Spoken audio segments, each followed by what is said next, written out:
구약성경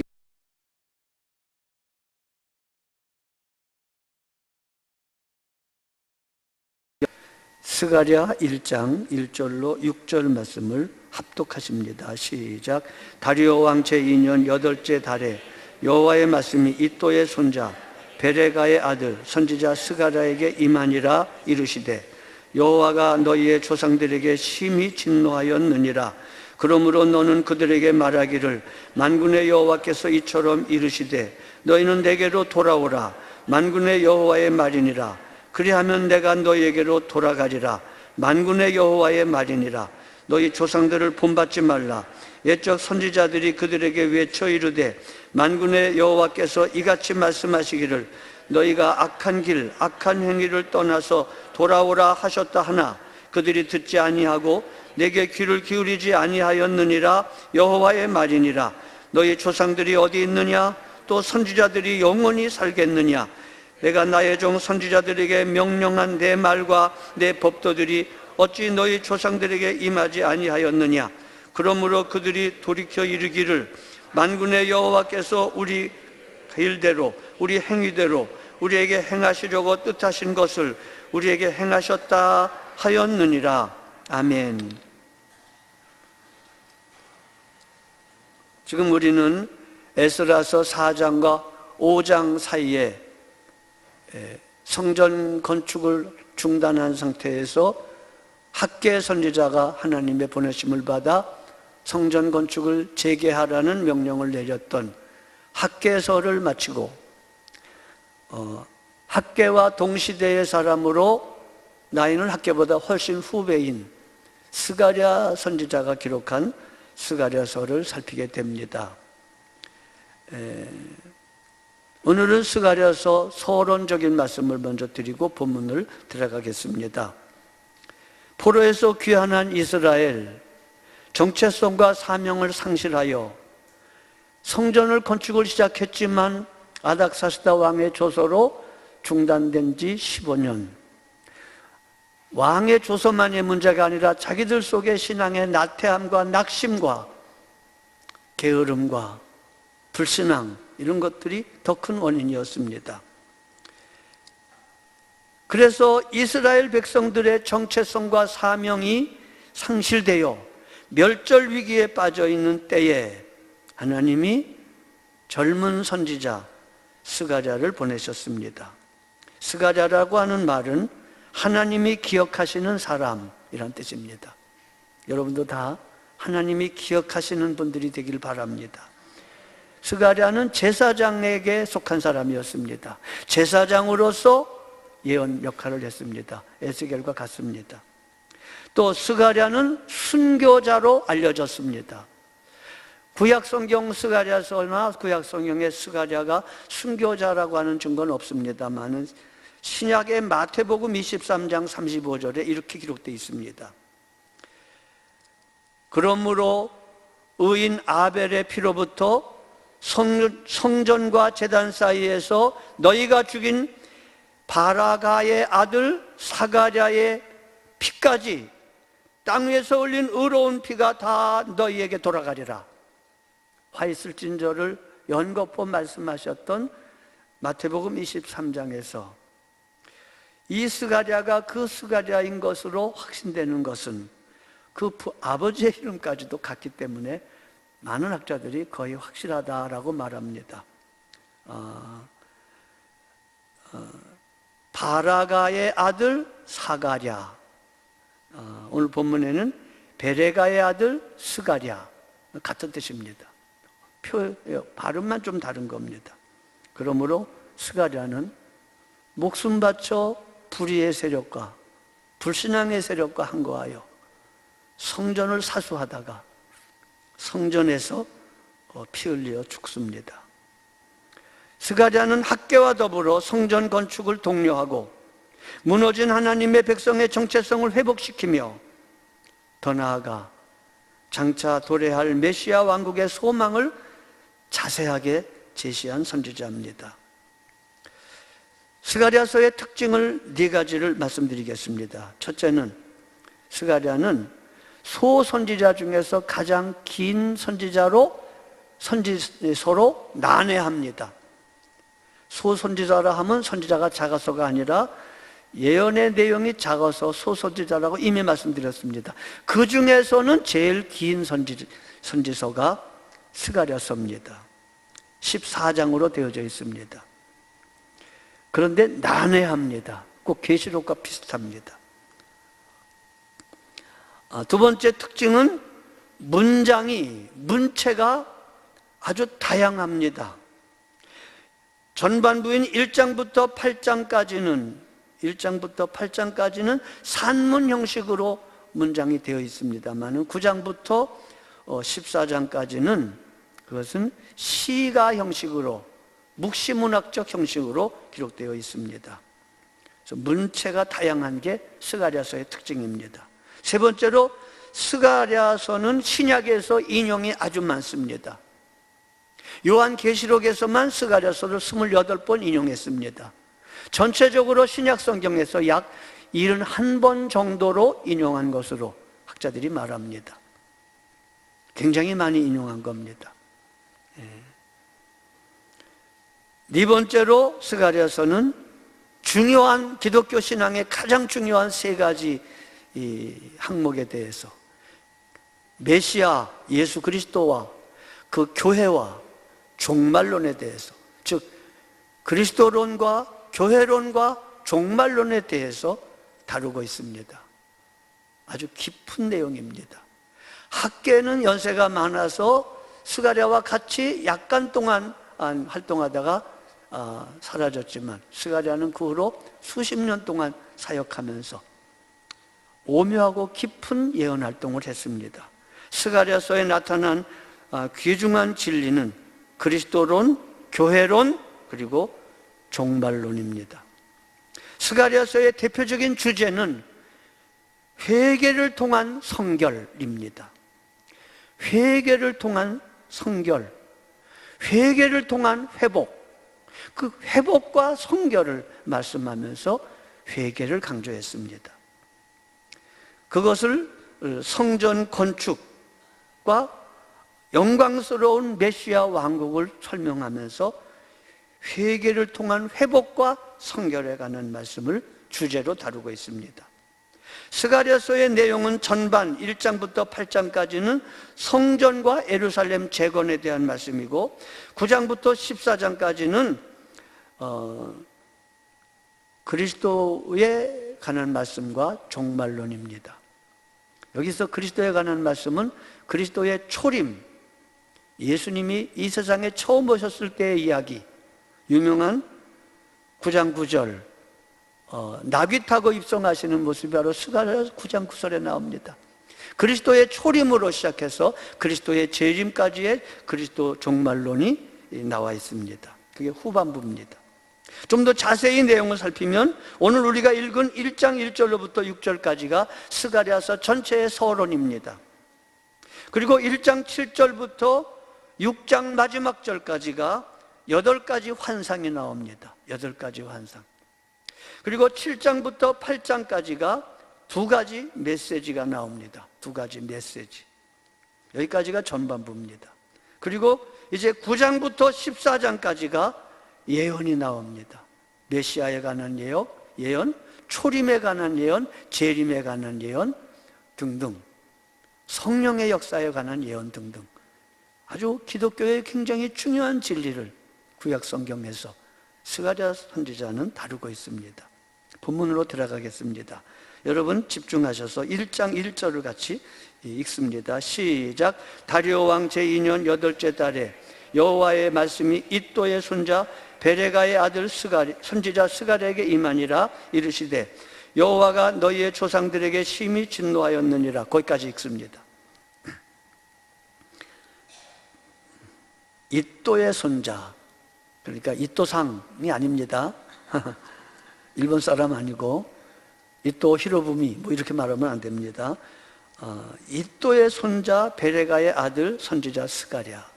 그래서 손자 아들이라는 말이 나올 때 여기다 줄을 그시면서 여러분 성경을 읽을 때에 손자라는 말과 아들이라는 말이 나올 때에 대충 읽으셔야 됩니다. 왜냐하면 어떨 때는 아들을 손자라고 그러고 손자를 아들이라고 또 말합니다. 성경은 그렇게 많이 표현합니다. 또 실제로 다른 성경에 보면 이 스가랴에 관한 기록에서 이또의 아들 베레가의 자손 이렇게도 표현한 부분도 아마 있을 겁니다.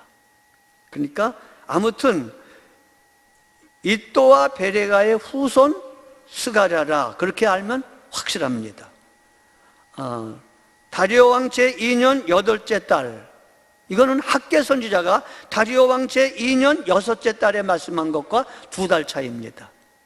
2달 전에 학개 선지자가 무섭게 책망했고 그 말을 듣고 백성들이 청정하며 회개하며 하나님을 경외함으로 2달 후에 스가랴는 무섭게 책망할 일은 별로 없을 것 같습니다. 그래서 스가랴서는 생각밖에 돌아오라는 권면의 말씀은 있지만 엄한 책망의 말씀은 상대적으로 적거나 없습니다.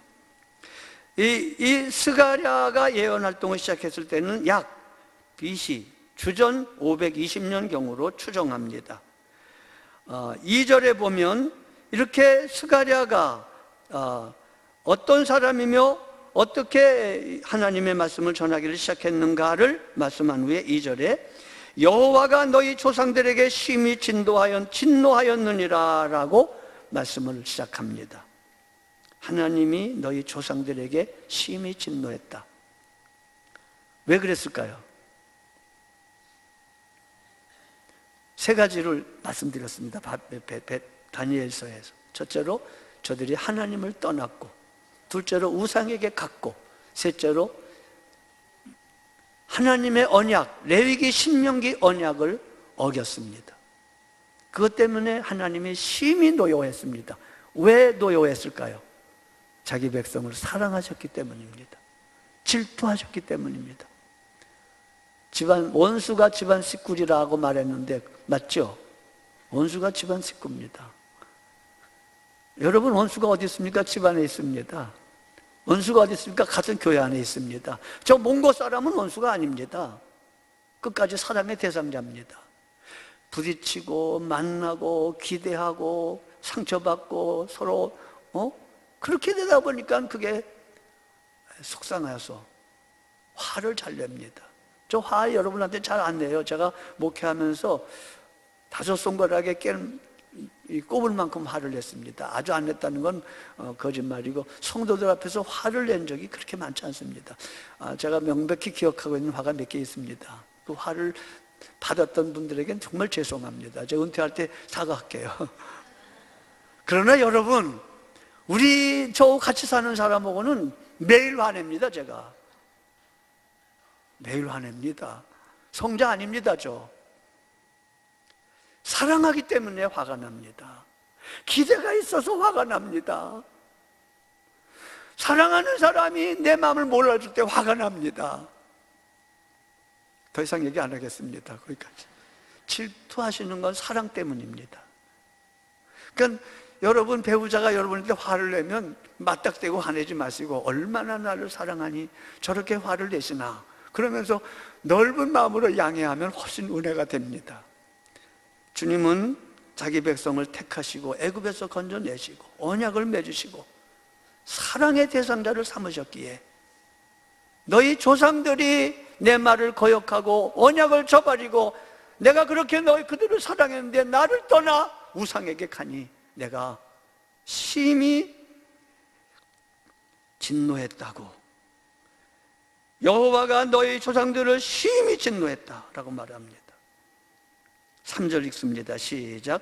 그러므로 너는 그들에게 말하기를 만군의 여호와께서 이처럼 이르시되 너희는 내게로 돌아오라. 만군의 여호와의 말이니라. 그리하면 내가 너에게로 돌아가리라. 만군의 여호와의 말이니라. 이게 요절 중에 하나입니다. 스가랴서의 가장 중요한 구절 중에 하나입니다. 돌아오라. 내게로 돌아오라. 나도 너에게 돌아가리라. 회개하라는 말입니다. 왜 화가 났다고요? 하나님을 떠나 생수의 근원되고 만복의 근원이신 하나님을 떠나 우상에게 가고 언약을 저버렸기 때문에 하나님이 화가 난 거예요. 돌아오는 건 어떻게 하는 겁니까? 내게로 돌아오라는 말은 무슨 말입니까? 그대로 문자 그대로 우상에게서 떠나 만복의 근원이요 생수의 근원인 내게로 돌아오라. 그게 너희에게 복이다. 그리고 레위기, 신명기 언약을 지켜라. 그게 회개입니다, 여러분. 회개라는 거는 떠났다가 원점으로 돌아오는 겁니다. 요한계시록 2장에 첫사랑을 잃었다고 에베소 교회 사자에게 책망하시면서 너희가 어디서 잃어버린 걸 찾아 첫사랑을 회복하여 처음 자리로 돌아오라, 그겁니다. 핵심 메시지가 내게로 돌아오라, 회개하라는 겁니다. 이미 학개 선지자의 말을 듣고 그들이 그 말을 듣고 청종하며 순종하여 하나님을 경외하는 마음을 갖게 되었을 때에 이 스가랴 선지자의 돌아오라는 말은 보다 더 깊은 뜻도 있습니다. 이미 너희가 학개 선지자의 말을 듣고 돌아왔고 이미 회개하고 하나님을 경외하고 있느냐? 더 가까이 오라, 더 가까이 오라. 그러니까 돌아오라는 말은 멀리 우상과 더불어 있는 사람만에 관한 말씀이 아닙니다. 여러분과 저에게도 늘 하시는 말씀입니다. 아, 나 주님께 왔는데요? 나 주일 예배도 잘 지키는데요? 그때 그 사람에게 주시는 돌아오라는 말은 더 가까이 돌아오라, 더 가까이 오라. 주께 가까이 날 이끄소서. 주님이 여러분과 저를 사랑하심으로 가까이 오라고, 가까이 오라고, 돌아오라고, 돌아오라고. 이게 주님의 소원입니다. 이게 여러분과 저를 향한 간절한 소원은 여러분의 돈, 여러분의 재물, 같은 얘기죠. 여러분의 어떤 것이 아니라 여러분 자신입니다. 여러분을 원하십니다. 그래서 우리도 주님만을 원해야 되는 겁니다. 주님이 원하는 건 여러분입니다. 여러분과 저의 마음을 원하십니다. 그러니까 가까이 가셔야 됩니다. 가까이 가야 됩니다. 왜 회개해야 됩니까? 하나님의 임재 안에서 하나님과 바른 관계를 맺는 것만이 모든 문제의 해결이고 모든 거룩함과 영적 생활의 기본입니다. 하나님 떠나는 게 모든 문제의 이유고 하나님과 함께 동행하며 하나님 안에서 사는 게 모든 승리, 모든 복의 근원입니다. 하나님과 바른 관계를 맺기 위해서 회개하고 돌아오라. 그게 첫 번째 회개의 이유입니다. 그게 우리에게 복입니다, 여러분. 물을 떠난 물고기가 물로 돌아오는 것밖에는 살 길이 없습니다. 이 간절한 하나님의 말씀은 우리를 사랑하시는 간절함입니다. 그런데 하나님의 간절함만 가지고는 안 됩니다. 여러분과 저도 간절해야 됩니다. 여러분과 저는 거룩하지 않습니다. 물론 신령하지도 않습니다. 그러나 여러분, 우리의 마음속에 뜻과 정성을 가지고 소원은 있어야 됩니다. 여러분이 멀리 떠나 있어도 뭐 어쩔 수 없죠. 그러나 여러분, 그곳에서 하나님을 향한 소원을 갖고 있어야 됩니다. 주여, 내가 멀리 떠났습니다. 멀리 갔더니 처량하고 고나여 슬프고도 외로워 정처 없이 다닙니다. 그 찬송이 여러분의 노래가 돼야 됩니다. 주여, 내가 멀리 왔습니다. 그 자각은 있어야 됩니다. 주여, 날 이끌어 주십시오. 나 주께로 가기 원합니다. 나 주께로 가기 원합니다. 내 너가 연약합니다. 좀 날 이끌어 주십시오. 요렇게 기도해야지. 멀리 가면서 제 맘대로 살면서 주님이 강제로 날 이끌어 달라고요? 그러면 안 됩니다. 하나님은 그런 분 아닙니다. 사랑의 대상으로 여러분을 설득하시되 치고 들어오진 않습니다. 그러니까 내가 멀리 갔을지라도, 내가 거룩하지 못할지라도 내 마음은 주님께 드려야 됩니다. 주님, 내 마음을 아시죠? 베드로가 요한복음에서 네가 나를 사랑하느냐는 주님의 물음 앞에 베드로가 한 말이 이거 아닙니까? 주여, 내가 주를 사랑하는 줄 주께서 아십니다. 이게 우리의 말입니다. 내가 어쩌다가 이렇게 멀리 왔습니다. 그러나 주님, 내가 사랑합니다. 내가 주님께로 가기를 원합니다. 그러니 나 좀 도와주세요. 이렇게 나가야 됩니다. 내가 거룩하기를 원합니다. 주님, 날 인도해 주세요. 이래야 인도해 주십니다. 난 그냥 끝까지 내 길 갈래요. 그러면 안 됩니다. 그게 돌아오라는 말의 의미입니다. 가까이 오라는 말의 의미입니다. 이게 하나님의 소원이고 이게 우리의 소원도 돼야 됩니다. 하나님의 소원만 가지고는 안 됩니다. 여러분과 저도 그걸 소원 가져야 됩니다. 주, 내 소망은 주도 알기 원합니다. 가까이 나가기 원합니다. 주의 품에 기르기를 원합니다. 그래서 빌립보서 2장 13절에 하나님의 기쁘신 뜻이 우리의 소원이 되게 하옵소서. 에레미야 31장 18절, 에레미야 애가 5장 21절에 지금 말씀드린 내용이 있습니다. 주님, 내가 주께로 가기를 원합니다. 날 이끌어 주세요. 주께로 가까이 날 이끌어 주세요. 이 아름다운 기도가 나옵니다. 회복의 열쇠는 개인의 심령이 회복되고 가정이 회복되고 여러분과 저의 신앙과 가정이 회복되는 열쇠는 회개밖에 없습니다. 주께로 돌아가는 것 외에는 방법이 없습니다. 주께로 성큼 걸어가지 못한다 할지라도 한 발자국이라도 1cm라도 주님께 마음을 기울이며 내가 한 발자국 옮기면, 탕자가 한 발자국 옮기면 아버지는 달려나와 영접하셨습니다. 내 마음을 주께 드려야 됩니다. 이것까지 하나님으로 하라고 그러면 안 됩니다. 이건 여러분과 제가 해야 될 몫입니다. 4절 같이 읽습니다. 시작. 너희 조상들을 본받지 말라. 옛적의 선지자들이 그들에게 외쳐 이르되 만군의 여호와께서 이같이 말씀하시기를 너희가 악한 길 악한 행위를 떠나서 돌아오라 하셨다 하나 그들이 듣지 아니하고 내게 귀를 기울이지 아니하였느니라. 여호와의 말씀인지라. 조상들을 본받지 말아라. 조상들을 본받지 말아라. 여러분, 주님께서 돌아오라고 말하면서 조상들 얘기합니다. 순결과 거룩함을 상실한 조상들이 결과가 어떠했는가를 보아라. 남부강조의 역사를 살펴보아라. 사사기의 슬픈 역사를 살펴보아라. 북왕조, 남왕조에 어떻게 멸망되었는가를 살펴보아라. 그러면서 주께서 그때마다 내가 내 종 예언자들을 끊임없이 보냈건만 그들이 내 말을 기어코 듣지 않았느니라. 사랑하는 여러분, 여러분과 저의 귓가에 하나님의 말씀이 들려올 때는 은혜의 때입니다. 소망이 있습니다. 여러분, 귀가 어두워 듣지 못할 때가 있습니다. 세상 떠나 듣지 못할 때가 옵니다. 내 귀에 주의 음성이 들려올 때가 은혜의 때입니다. 주의 음성을 내가 들으니 그 사랑의 음성, 돌아오라는 음성, 회복하라는 음성, 회개하라는 음성 들려오는 것이 복입니다. 남부강조의 역사가 보여주는 교훈이 무엇입니까? 하나님을 떠나 우상에게로 가서 언약을 저버렸더니 망했다. 그게 남부강조의 교훈입니다. 그 처음부터 얘기했던 겁니다. 여러분과 저가 더불어 열왕기를 시작하면서 열왕기는 중요하다 그 얘기한 다음에 두 번째로 열왕기는 쉽다. 왜 쉬우냐? 저자의 의도만 알면 뚫린다. 그 의도가 뭐냐? 다윗의 길, 여호와의 길을 걸어가라. 그러면 산다. 복을 받는다. 여로보암의 길, 아합의 길 걸어가면 망한다. 그걸 엘리사 때부터 외쳤던 겁니다. 여러분,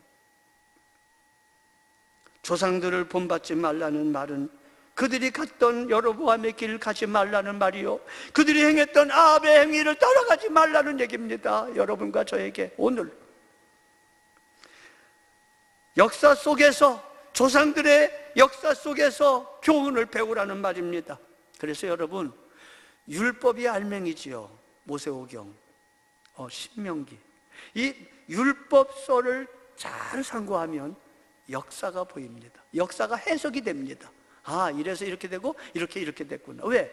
역사의 주인이신 하나님이 언약의 말씀을 따라 역사를 운행하십니다. 율법서를 알아야 역사서가 해석이 됩니다.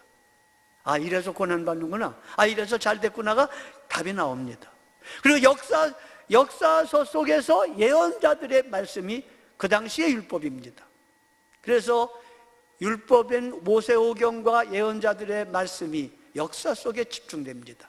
그래서 역사서를 보는 동안에 17권의 예언서를 그들을 향한 말씀으로 듣게 되는 겁니다. 옛날에 신명기는 오래전의 말씀으로 기록된 말씀이지만 그 말씀을 중심으로 오늘 자기 시대의 예언자들을 통하여 사건마다 현실마다 말씀에 근거하여 외치는 예언자들의 메시지가, 그게 그 당시의 율법이고 하나님의 뜻이었습니다. 그래서 우리는 율법서를 지나서 지금 역사서 거의 끝부분에 와 있습니다. 그리고 그 역사서 속에 예언자들의 이야기를 틈틈이 연결하고 그 말씀을 같이 듣고 있습니다. 역사 속에서 하나님과 하나님의 메시지를 배워야 됩니다. 하나님이 어떤 분인가? 이거는 이스라엘 역사만이 아니라 세계 역사도 마찬가지고, 아니, 여러분과 저 개인의 역사, 여러분이 살잖아요. 몇십 년 살고 그 삶의 역사가, 그 속에서 하나님을 배워야 됩니다. 어떻게 살아왔는가를 배워야 됩니다. 어떤 결과가 왔는가를 배워야 됩니다. 어떻게 살아야 될 것인가를 배워야 됩니다. 그렇습니다. 왜 회개해야 됩니까? 하나님과 바른 관계를 맺기 때문에 회개해야 됩니다. 왜 회개해야 됩니까? 과거의 실패를 되풀이하지 않기 위해서 우리는 회개해야 됩니다. 과거의 실패, 열왕기와 역대기와 그 전에 사사기의 실패의 기록을 되풀이하지 않기 위해서 우리는 회개해야 됩니다. 5절 읽습니다. 다 같이 시작. 너희 조상들이 어디 있느냐? 또 선지자들이 영원히 살겠느냐? 메시지 성경은 5절을 이렇게 말씀합니다. 너희 조상들은 지금 어디 있느냐? 죽어서 땅에 묻혔다. 그들에게 설교했던 예언자들도 죽어서 묻혔다. 이렇게 말합니다. 여기까지는 어렵지 않습니다. 조상들이 묻혔고 선지자들도 죽었습니다. 근데 이제 중요한 말은 메시지 성경을 좀 봐야 되겠습니다. 메시지 성경 5절에 보면 너희 조상들이 지금 어디 있느냐? 죽어서 땅에 묻혔다. 그들에게 설교했던 예언자들은 또 죽어 묻혔다. 그리고 메시지 성경 6절에 보면 6절에 여러분이 먼저 읽겠습니다. 여러분의 성경으로 6절 시작. 내가 내 종 선지자들에게 명령한 내 말과 내 법도들이 어찌 너희 조상들에게 임하지 아니하였느냐? 그러므로 그들을 돌이켜 이르기를 만군의 여호와께서 우리의 길대로 우리 행위대로 우리에게 행하시려고 뜻하신 것을 우리에게 행하셨도다 하였느니라. 이해가 됩니까? 복잡해집니다. 이것도 꽤 진보된 번역입니다. 옛날 번역에는 어떻게 번역했느냐 하면 그러므로 그들이 돌이켜 이르기를 하는 부분을 그러므로 그들이 돌쳐 이르기를 국어사전에도 없는 말입니다. 개역 한글판에 그렇게 나왔습니다. 그 고친 게 지금 개역 개정판입니다. 근데도 우리는 방언과 같습니다. 잘 못 알아듣겠습니다. 그래서 이 5절과 6절 부분은 메시지 성경으로 제가 보충해 드리겠습니다. 메시지 성경 6절을 제가 읽습니다. 그러나 내 종 예언자들이 선포했던 메시지는 죽지 않는다. 메시지 성경 5절에 이렇게 나왔걸랑요. 너희 조상들이 어디 있느냐? 죽어서 땅에 묻혔다. 그들에게 설교했던 예언자들도 죽어서 묻혔다. 그러나 6절 내 종 예언자들이 선포했던 메시지는 죽지 않았다. 하나님의 말씀은 죽지 않았다. 메시지는 너희 조상들에게 들어가서 그 역할을 다 해냈다. 그래서 망할 자는 망하고 흥할 자는 흥했다. 그래서 역사가 이루어졌다. 메시지는 그들을 일깨워 주었고 마침내 그들을 이렇게 말하게 했다. 그분은 말씀하신 대로 아주 분명하게 행하셨습니다. 우리는 빠져나올 수가 없었습니다. 라고 스스로 고백하게 만들었다. 벌 받을 사람은 벌 주시고 징계할 사람은 징계하시고 신명기 말씀을 다 이루셨다는 말씀입니다. 여러분, 왜 회개해야 됩니까? 세 번째로. 첫 번째 왜 회개해야 됩니까? 하나님과 함께 하기 위해서.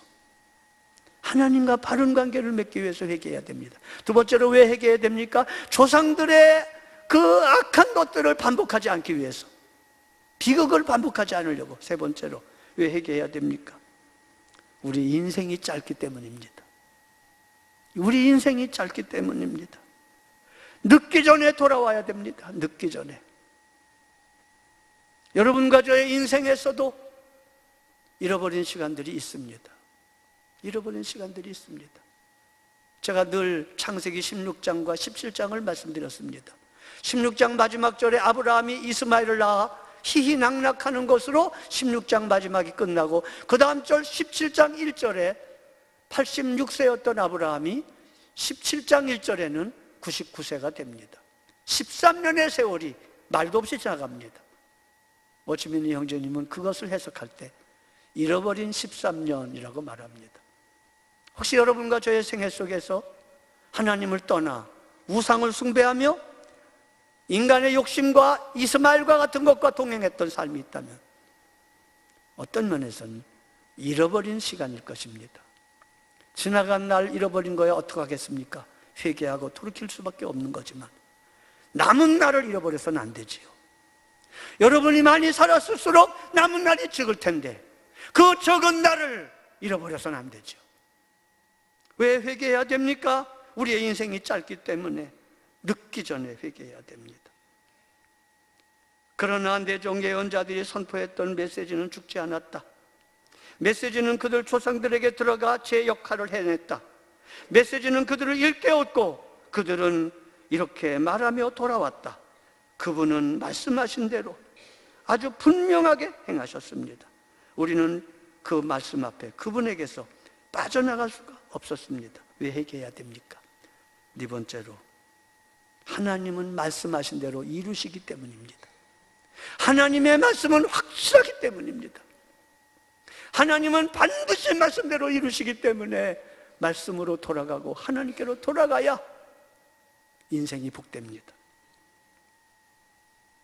다시 말하면 그대로 되지 않았느냐라고 말하는 겁니다. 그대로 되지 않았느냐? 신명기 말씀이 돌이켜보아라. 그대로 되지 않았느냐? 인생은 가지만 하나님과 그 말씀은 영원합니다. 여러분, 하나님은 기어코 말씀을 이루시는 분이십니다.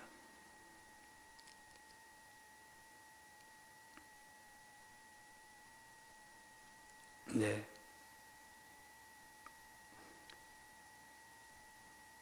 약 800년 전에 애굽에서 나올 때에 맺은 언약을 800년 동안도 기억하고 있다고 학개 2장 5절에 말합니다.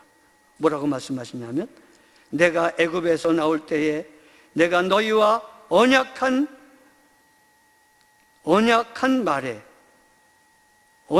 말과 나의 영이 계속해서 너희 안에 있다. 800년이 지났는데도 시내산에서 언약한 말이 아직도 있다.